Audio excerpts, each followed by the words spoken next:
Welcome to my YouTube channel Chemi Studios. So आज के इस वीडियो में हम कवर करने वाले हैं हमारा क्लास 12 फाइन आर्ट का Bengal school of painting as well as we will study the cultural nationalism taking place during that period. और ये हमारा वीडियो होने वाला है according to the syllabus of CUET 2023 as well as boards 2024। New era in Indian art. So 20th century के early part की बात है, जो हमारी प्रोट्रैक्टेड कॉलोनियल रूल चली आ रही थी, मीन्स जो हमारी लॉन्ग टर्म ब्रिटिश रूल चली आ रही थी।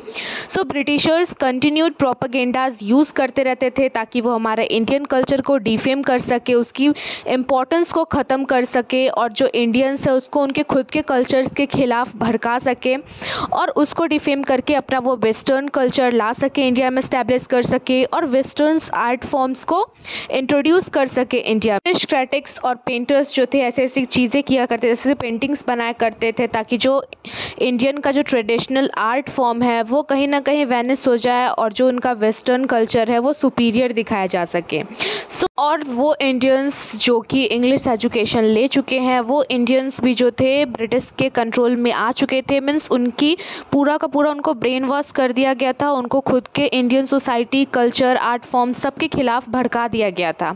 और वो लोग ये मानने लगे थे कि जो यूरोपियंस है उनके आर्ट फॉर्म जो वेस्टर्न कल्चर है वो सुपीरियर है और इंडियन कल्चर में कोई हेरिटेज कोई बात नहीं है। इंडियन रूलर्स और उनके कोड को कम्प्लीटली स्वेप्ट अवे कर दिया गया और इस चीज़ का जगह किसने ले लिया, तो ब्रिटिशर्स ने इनके ऊपर कब्जा कर लिया और वो हमारे इंडियन कल्चर को कंटिन्यूअसली इंसल्ट करना शुरू कर दिए। अब बात तो इतनी बढ़ गई, उनकी क्रुएलिटी इस लेवल तक चली गई कि जो विक्टोरियन पीरियड में जो हमारा वेस्टर्न रूल चल रहा था इंडिया पे, वो इस पीक पे चला गया कि अब वो इंडियन कल्चर को इंसल्ट करने के लिए इस तरीके की पेंटिंग्स बनाने लगे कि जिसमें हमारे हिंदू गॉड्स जो है उनका इंसल्ट होने लगा। लॉर्ड शिवा को वो यूरोपियन ड्रेस में दिखाने लगे, उनको वेस्टर्न ड्रेस में दिखाना शुरू कर दिए।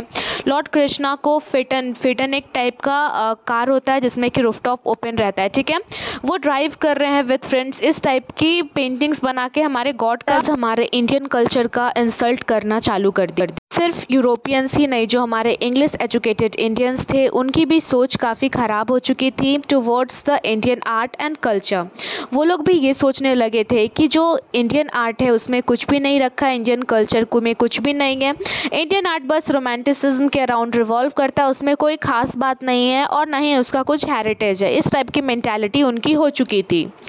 बट ये टाइम था, थैंकफुली इस टाइम पे कुछ पेंटर्स उभर के आए जिन्होंने स्टैंड लिया towards the upliftment of the Indian creative art. और ये पेंटर्स थे राजा Ravi Varma, Abanindra Nath Tagore, Gaganendra Nath Tagore, some other painters. तो इन्होंने स्टैंड लिया, इन्होंने इंडियन क्रिएटिव आर्ट या फिर जो इंडियन का ट्रेडिशनल आर्ट था उसको उभारने की कोशिश की। Next topic is national flag and the symbolic significance of its form and the colour. जुलाई 22, 1947 हमारे कॉन्स्टिट्यूएंट असेंबली ने न्यू नेशनल फ्लैग को अडॉप्ट किया as free India's national flag, जिसमें 3 कलर्स हैं, सैफरन जो कि टॉप पे है, वाइट जो कि मिडिल में है और ग्रीन जो कि बॉटम में है। ये सारे कलर्स और बैंड जो है वो इक्वल प्रोपोर्शन में है। पहले इस फ्लैग में चरखा था बट उसको रिप्लेस करके चक्र डाल दिया गया है जो कि नेवी ब्लू कलर में प्रेजेंट है in middle of the white band. जो कि ये जो चक्र है ये अशोक चक्र है, जो कि कहाँ से लिया गया, तो lion capital of Ashoka at Sarnath से। और ये चक्र एज अ धर्मा चक्र कंसीडर होता है। डायमीटर कितना है चक्र का, तो डायमीटर जो है वो अप्रॉक्सीमेटली वाइट बैंड जो कि मिडल में प्रेजेंट है उसके विड्थ के जितना है। Ratio of the with to the length of the flag अगर आपसे पूछे तो यू विल राइट 2:3। फ्लैग में जो कलर्स प्रेजेंट है वो क्या सिग्निफाई करते हैं। इंडियन सैफरन कलर सिग्निफाई करता है करेज एंड सेक्रीफाइस को, वाइट कलर शो करता है ट्रुथ और पीस को, इंडियन ग्रीन शो करता है फेथ और चाइवैलरी को। अशोक चक्र जो है वो व्हील ऑफ लॉ कंसीडर किया जाता है एज धर्म चक्र जो कि कंटिन्यूअस प्रोग्रेस को सिग्निफाई करता है। 24 स्पोक्स जो हमारे चक्र में प्रेजेंट है वो रिप्रेजेंट करते हैं 24 आवर्स को। Next topic is describe the contribution of Bengal artist in the struggle of national freedom movement. तो हमें पता है कि मुस्लिम रूल के एंड के साथ जो हमारा इंडियन क्लासिकल आर्ट था वो वाइप आउट होने लगा था और जैसे जैसे मॉडर्न पीरियड आते गया, जैसे जैसे हमारा ब्रिटिश रूल स्टैब्लिश होते गए आप, सो ब्रिटिशर्स ने डिफरेंट प्रोपेगेंडाज अप्लाई करके वेस्टर्न कल्चर को बढ़ावा देना चालू किया और वो चाहते थे कि वेस्टर्न आर्ट फॉर्म ही इंडिया में इस्टेब्लिश हो और कहीं ना कहीं जो इंडियन कल्चर है वो आर्ट फॉर्म उसको वो लोग इंसल्ट करते थे, उसको डिटोरिएट करने डिस्ट्रॉय करने की वो लोग कोशिश करते थे। उनके अकॉर्डिंग जो इंडियंस हैं वो कैपेबल नहीं थे कि वो फाइन आर्ट सीख सके या फिर उनका ट्रेडिशन जो था उतना वर्थवॉल भी नहीं था। इट्स नियरली ट्राइड डिफरेंट प्रोपेगेंडाज ताकि वो इंडियन कल्चर को इंसल्ट कर सके और अपनी जो वेस्टर्न आर्ट है, अपना जो वेस्टर्न कल्चर है उसकी सुपीरियॉरिटी इस्टेब्लिश कर सके।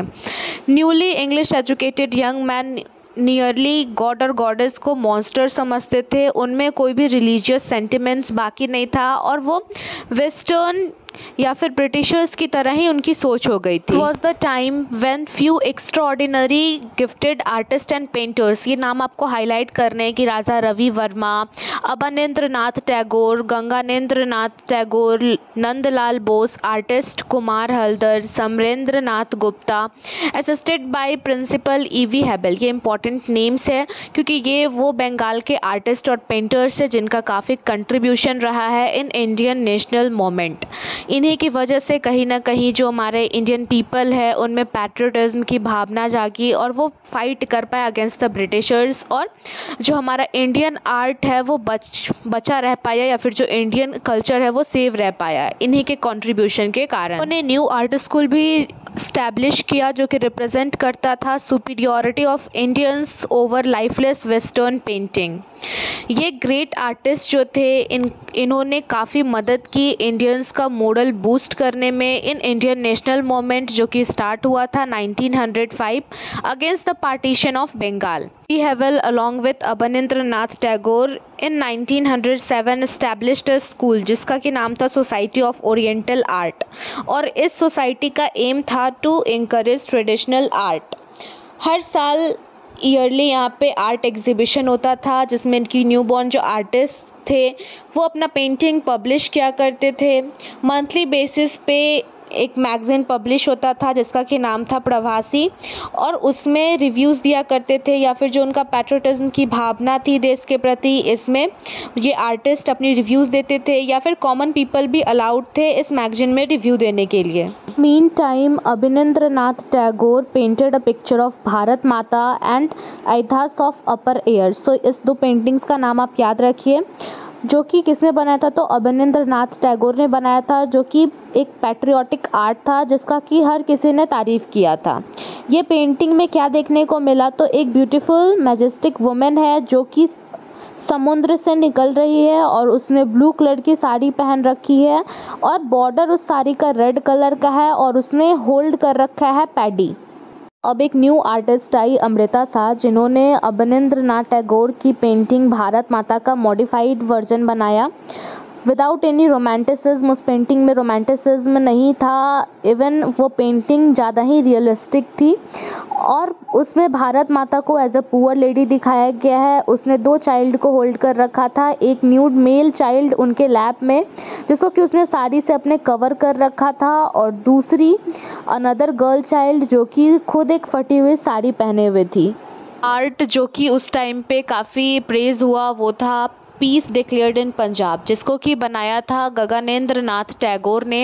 ये कैरिकेचर था, मीन्स पेंसिल स्ट्रोक से डिज़ाइन किया गया, कॉमिक इफेक्ट देके बनाया गया था जिसमें कि जालियनवाला बाग मैसेकेयर में जितना भी इवेंट हुआ 1921 में जब ये टेक प्लेस किया तो ये रिवील कर रहा था कि कितने क्रूएल है ये ब्रिटिश रूलर और कैसे कैसी क्रूएलिटी उन्होंने की थी। सो ये पूरा इंसिडेंट के ऊपर उन्होंने ये कैरिकेचर बनाया था जिसका कि टाइटल था peace declared in Punjab. It artist के एफर्ट्स का ही नतीजा था कि जो इंडियंस थे अब वो अपने ट्रेडिशनल आर्ट और पेंटिंग्स को रिस्पेक्ट के साथ देखने लगे थे। We need to study these paintings. तो पहले हम लोग tillers of soil by Nandalal Bose इस पेंटिंग को देख लेते हैं। Title of this painting is tillers of soil. School is Bengal school of painting painting. Medium is watercolor in tempera on paper or in handmade paper. Artist is Nandlal Bose. Time period is 1938 AD. Collection of this painting is available is National Gallery of Modern Art, New Delhi. So this is the painting Thriller of the Soil. See the description of this painting. इस painting में नंदलाल बोस एक farmer को depict किए हुए हैं जो कि land का टिलिंग कर रहा है अलॉन्ग विथ पेयर ऑफ ऑक्सन्स. यहाँ पे 2 ऑक्सेस है, ठीक है. एक प्लॉग है और एक स्टिक भी आप देखोगे फार्मर के हैंड में है. स्टिक इसलिए है ताकि ऑक्सेस रुके नहीं और टिलिंग का जो प्रोसीड्यूर है वो कंटिन्यूएशन में रहे. ऑक्सन्स जो है वो काफ़ी हेल्दी और मैग्निफिशेंट फिगर में बना के दिखाए गए हैं और ऑक्सेस जो है वो अपने हुप्स को ऊपर उठाए हुए हैं. मीन्स फ्रंट का जो उनका लेग है ऊपर है, जो कि रिप्रेजेंट कर रहा है कि ऑक्सेस मोशन में है. जो फार्मर है वो ट्रेडिशनली ड्रेस्ड है इन शॉर्ट धोती और उसने सर पे टर्बन भी बांध रखा है. Remaining part of the body उसका बेयर है और जो ऑक्सन्स है वो डेकोरेटेड है विथ ऑर्नामेंट्स और कलरफुल पीस ऑफ क्लॉथ भी है उसके ऊपर. यॉक जो है वो भी क्लियरली विजिबल है. यॉक जो वुडन पीस आप देख रहे हो नेक रीजन में ऑक्सन्स के, वही है yoke. Background of this painting is light golden yellow colour और इसको हाईलाइट और कंट्रास्ट किया गया है by using dark grey colour. Artist ने बोल्ड वाइट पैचेस यूज़ किए हैं for the oxens and also for the cloth of the farmer for natural touch, ताकि उन क्लॉथ में वॉल्यूम आ सके पैचेस यूज़ करने से. जो लाइन्स है वो ज़्यादा बोल्ड नहीं है बट वो रिथमिक है और ब्राउन कलर मोस्टली डोमिनेंट है in making bare parts of the farmer's body and also plug. Like overall the contours of the human and animal figures are painted with elegance. So now next painting is Rama Vanquishing the Pride of the Ocean. So title of the painting will be Rama Vanquishing the Pride of the Ocean. Painter is Raja Ravi Verma. Period is modern. Medium is oil color on canvas. Time period is late 19th century. Collection is Chitrashala Mysore Karnataka. इस painting में एक word है वैनक्विशिंग. वैनक्विशिंग का मतलब होता है defeat करना. तो इस पेंटिंग में बेसिकली लॉर्ड रामा जो है वो ओशियन का जो प्राइड है, जो गुरूर है उसको डिफीट करते हुए दिखाई दे रहे हैं. रवि वर्मा ने इस पेंटिंग को पेंट किया है with oil colours in the late 19th century. जितने भी मॉडर्न आर्ट होते थे वो ऑयल कलर से ही पेंट होते थे ऑन कैनवास. ये जो पेंटिंग है ये वाल्मीकि रामायण के थीम पे बेस्ड है, जिसमें कि श्री राम जो है वो श्रीलंका जा रहे हैं ताकि वो गॉडेस सीता को रावण के चंगुल से छुड़ा सके और उनको वापस अपने साथ लेके आ सके. बट बीच में जब वो जाते रहते हैं श्रीलंका तो बीच में ओशियन पड़ता है जो कि उनका पाथ को ब्लॉक करने लगता है. सो वो ओशियन से रिक्वेस्ट करते हैं कि उनको जाने दे, उनको रास्ता दे दे. बट फिर भी जो ओशियन है वो 1 इंच भी नहीं हिलता है. तो लॉर्ड राम जो थे वो गुस्से में आ जाते हैं और वो एक साइड में रॉक पे खड़े रहते हैं. उनके हाथ में बो और एरो रहता है. उनके क्लॉथ्स जो है वो ब्लो कर रहे हैं जो कि फीलिंग दे रहा है ऑफ द ब्लोइंग एयर. और मिडिल ऑफ द ओशियन में गॉड वरुण अपनी दोनों वाइफ के साथ खड़े हैं और वो हाथ जोड़ के लॉर्ड राम से रिक्वेस्ट कर रहे हैं, उनके गुस्से को शांत करने की कोशिश कर रहे हैं. अब अगर पेंटिंग की बैकग्राउंड की बात रही तो एक ब्राइट फ्लैश ऑफ लाइट जो है वो स्काई से दिखाया जा रहा है. मेनली इन्फ्लुएंस है with the effect of light and shadow. ये एक यूरोपियन स्टाइल ऑफ आर्ट है बट इस पेंटिंग में मोस्टली डार्क कलर का यूज़ किया गया है और जो ओशियन है उसको मिल्की वाइट कलर से दिखाया गया है. This question can be asked कि ये जो पेंटिंग है आपका वो किन ह्यूमन वैल्यूज़ को रिप्रेजेंट कर रही है. सो ये आपको 3 ह्यूमन वैल्यूज़ दे रही है: owner, righteousness and dedication. Next painting is title journeys and. School is from Bengal School of Painting. Artist is Abanindranath Tagore. Time period of this painting is 1937. Collection of this painting is available in National Gallery of Modern Art, New Delhi. See the description of this painting. So the painting Journey's End was first published in Bengali magazine Prabhasi. और जब ये publish हुआ ये painting first time प्रवासी magazine में तो viewers ने इस पेंटिंग को काफ़ी ज़्यादा पसंद किया. काफ़ी ज़्यादा अच्छे रिस्पॉन्स आया व्यूअर्स की तरफ से इस पेंटिंग के लिए. और ये जो पेन और ये पेंटिंग हमें बेसिकली डिफिक्ट करता है the dumb beast. Dumb beast कहने का यहाँ पे रेफ़र किया जा रहा है कैमल से. ठीक है, कैमल के सफरिंग से रेफ़र किया जा रहा है कि कैसे उसको के ऊपर जो उसका मास्टर है उसको एक्सप्लॉइट कर रहा है, उसके ऊपर इतना ज़्यादा हैवी लोड डाल रहा है, फिर भी वो बिल्कुल भी गिव अप नहीं कर रहा और उसका इंटेंशन है कि मुझे अपने मास्टर की जो है वो लोड को कुछ हार्म नहीं होना चाहिए, इवन दो उसकी खुद की हालत सही नहीं है। सो बेसिकली इसमें उस कैमल की सफरिंग दिखाई गई है जो कि पेंटर ने काफ़ी बखूबी तरीके से पेंट किया है। उस पेंटिंग में कैमल के हाफ ओपेंड आई से उसका दर्द जो है वो झलक रहा है। ये पेंटिंग दो टेक्निक का यूज़ करके पेंट किया गया है। एक तो है टेम्परा टेक्निक और दूसरा है वॉश। वॉश कौन सा टेक्निक है, तो ये एक जापानीज़ टेक्निक है। इन दोनों के मिक्सचर से ही इस पेंटिंग को पेंट किया गया है। Red, brown, yellow wash off colours जो है वो बैकग्राउंड को दिए गए हैं। स्काई को डिफ्यूज़ लाइट ऑफ सनसेट से फिल्ड किया गया, मीन्स सनसेट का सीन क्रिएट किया गया है स्काई में। फोरग्राउंड को बेसिकली डार्कर टोन से पेंट किया गया है। कैमल के पेन को शो करने के लिए भी सेम कलर ही फोरग्राउंड में यूज़ किया गया, बस उसके डिफरेंट शेड्स अलग अलग यूज़ किए गए हैं। और जो कैमल है वो कोलैप्स करने वाला है, भी जस्ट गिरने वाला है, उसकी हालत बिल्कुल सही नहीं है।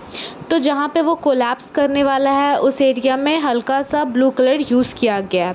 मैसिव लोड दिखाया गया है कैमल के बैक पे, जो कि दिखा रहा है कि वो उसका मास्टर उसको कितना ज़्यादा एक्सप्लॉइट कर रहा है। ब्लड भी यहाँ तक कि उस कैमल के माउथ से निकल रहा है। इवन दो कैमल की हालत ठीक नहीं है फिर भी वो इतने मैसिव लोड को कैरी कर रहा है और वो गिव अप नहीं कर रहा है। वो लाइफ टाइम तक इस लोड को कैरी करना चाहता है। उसने अपने होप नहीं छोड़े हैं, वो एक बार और उठना चाहता है और उस गुड्स को अपने को डिलीवर करना चाहता है जो कि उसने उसके ऊपर इतना लोड डाला है। वो कैमल अपने घुटनों पे है और उसका जो बैक लेग है वो अपराइट है और उसके हेड स्लाइटली उठा हुआ है, मीन्स वो अटेम्प्ट करने की कोशिश कर रहा है कि वो उठ पाए, बट उसकी हालत सही नहीं तो वो उठ नहीं पा रहा है।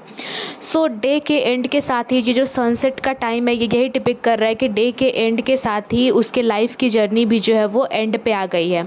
और ये पेंटिंग के थ्रू हमें कौन सी फीलिंग मिल रही है, तो हमें पिटी और सिंपैथी की फीलिंग मिल रही है। Another painting is Shiv and Sati. So title of the painting is Shiv and Sati. Medium is watercolor in wash and tempera on paper. Collection is National Gallery of Modern Art, New Delhi. Artist of this painting is Nandlal Bose. Time period is 1908 AD. School of this painting is Bengal School of Painting. Now let's see the description of this painting. So ये जो painting है हमारी Shiv and Sati, ये वायु पुराण से ली गई है और ये हिंदू माइथोलॉजी पे बेस्ड है, जहाँ पे दक्ष प्रजापति जो कि सती के फादर थे उन्होंने यज्ञ का आयोजन किया हुआ था। उस यज्ञ में ऑलमोस्ट सारे गॉड गॉडेसेस को इनवाइट किया गया एक्सेप्ट सती एंड शिव, जिस वजह से सती को काफ़ी बुरा लगा और वो बिना इनविटेशन के उस यज्ञ में पहुंच गई। उसके बाद उसने काफ़ी ह्यूमिलिएशन फेस किया और उससे अब कंट्रोल नहीं हुआ और वो डायरेक्ट जंप कर गई इन सैक्रिफिशियल फायर। जो वो यज्ञ का जो फायर था उसमें उसने कूद के अपनी जान दे दी। सो इसी सीन के ऊपर ये पेंटिंग बनी हुई है। इस पेंटिंग में नंदलाल जो है वो हमें दिखा रहे हैं कि लॉर्ड शिवा जो है वो सती के डेड बॉडी को होल्ड किए हुए हैं दोनों हाथों से और अपने लैप पे रखे हुए हैं। उनकी आइज़ जो है वो क्लोज्ड है और उनकी बॉडी काफ़ी मस्क्यूलर है और एंगुलर फेस है। उनका फेस पर उनके एक्सप्रेशन काफ़ी काल्म और कूल है और उनके गले में डैजलिंग स्नेक है और उन्होंने एक माला भी पहन रखा है अपने नेक के अराउंड और उनका जटाओं वाला जो बाल होता है स्पाइरल बाइंडिंग वाला हेयर जिस तरीके से शिव कैरी करते हैं उस तरीके से उनका बाल है। एक हैलो बनाया गया है ताकि शिव को ग्लोरीफाई किया जा सके, उनकी शक्ति को दिखाया जा, सुपीरियर शो किया जा सके कि वो गॉड हैं। शिव और सती के फोरहेड को, चेस्ट को, शोल्डर को मस्क्यूलर दिखाने की कोशिश की गई है, उसको हाईलाइट कर दिया गया है।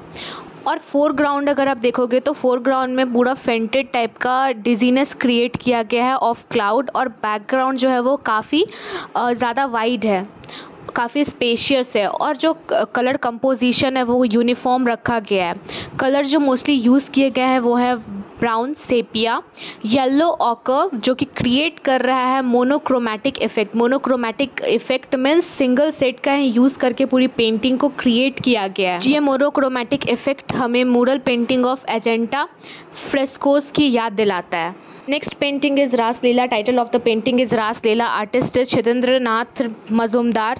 Time period is 1926 AD. Collection of this painting is available in National Gallery of Modern Art, New Delhi. School to which this painting belongs is Bengal School of Painting. Medium is watercolor in wash and tempera technique. See the description of this painting. So ये जो painting है हमारी रासलीला, इस painting में आपको basically gopis देखने को मिलेंगी। गोपीज़ जो है वो डिफरेंट गेस्चर्स, डिफरेंट पोस्चर्स के साथ डांस करते हुए आपको दिखेंगी और इसमें हर किसी का अलग अलग बॉडी मूवमेंट, अलग अलग हैंड मूवमेंट और इन सारे गोपीज़ के बीच में आपको लॉर्ड कृष्णा देखने को मिलेंगे।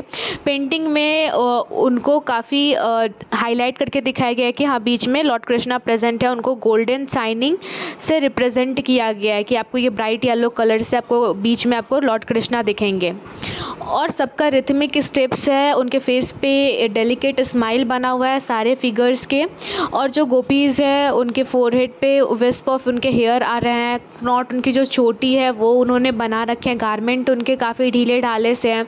जितने भी फॉलोअर्स हैं लॉर्ड कृष्णा के सब गा रहे हैं और सब ब्यूटीफुल अपीयर हो रहे हैं। इवन जो पेंटिंग है उसमें लाइटनिंग शो किया गया है और जब लाइटनिंग शो किया गया है तो वो थंडरस्टॉर्म से जो डार्क कलर क्लाउड है वो भी विजुअल है कि हाँ पेंटिंग में डार्क कलर के क्लाउड है, क्योंकि पेंटिंग को काफ़ी डार्क व्यू में बनाया गया है और इसको काफ़ी कॉन्ट्रास्टिंग कलर में बनाया गया है। और जैसा कि डिपिक्शन लॉर्ड कृष्णा का दिया गया है कि लॉर्ड कृष्णा का फेस डार्क ब्लू कलर का है, उसी तरीके से इस पेंटिंग में बनाया गया है totally according to the mythological description. Ground of this painting is dark and cloudy. Tree trunks जो है वो उसको जुक्स्टा पोजिंग बनाया गया है। लीव्स जो है वो उसको लाइट और डार्क ब्लूइश ग्रीन कलर से पेंट किया गया है। सो मोस्ट इंपॉर्टेंट थिंग कि अगर आपसे कोई पूछे कि ये पेंटिंग आपको डिपिक्ट क्या करना चाह रही है तो सिंपल आंसर इज़ कि ये जो पेंटिंग है हमें भाव मीन्स फीलिंग का जो रिलेशन है स्पिरिचुअलिटी के साथ वो आपको ये डिपिक्ट कर रही है। In the last line basically painter जो हैं चितेंद्र नाथ, उनको प्रेस किया जा रहा है कि उनका सेंस ऑफ लाइनिंग जो है कि पेंटिंग में किस तरीके से लाइनिंग कर रही है वो काफ़ी डेलिकेट, सफल, सेनोरियस, सबड्यूड कलरिंग है। ये उनके खुद के स्पिरिचुअलिटी को बता रही है उन पेंटिंग के थ्रू। और next painting is Radhika. Title of the painting is Radhika. Artist is Chugtai. Medium MAR wash and tempera on paper. Time period is 1920 to 1921 and collection of this painting is available in National Gallery of Modern Art, New Delhi. Let's see the description of this painting. So painting Radhika जो है उसको profile में draw किया गया, mean side view portrait बनाया गया है। इस पेंटिंग में राधिका दिखाई गई है। जितने भी ये जो पेंटर है हमारे, जितने भी पेंटिंग्स वर्क बनाते हैं राधिका के ऊपर, उसमें वो राधिका को डेलिकेट और लव लॉन्ड दिखाते हैं। लव लॉन्ड कहने का मतलब है कि जिस लव का वो डिज़ायर करती थी वो उसको या तो वो लवर नहीं मिला या उतना लव उसको नहीं मिल पाया।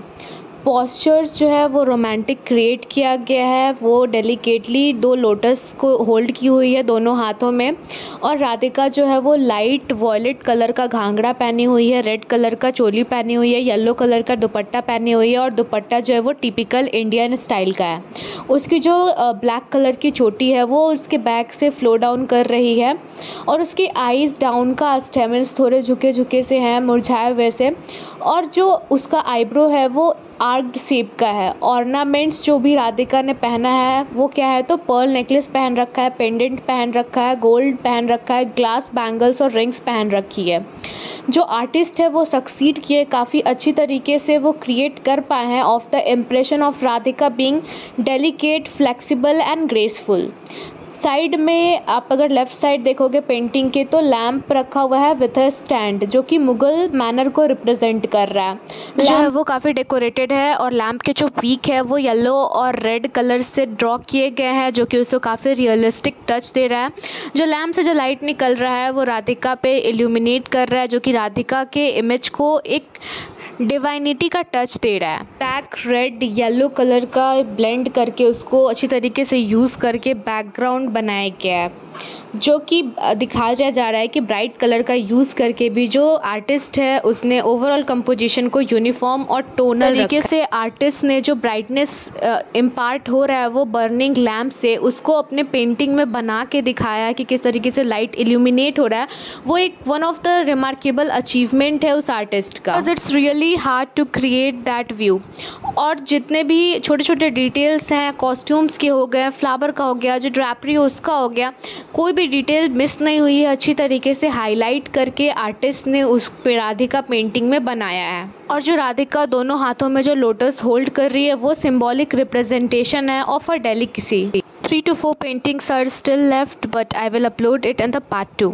The video has become long, so thanks for watching guys.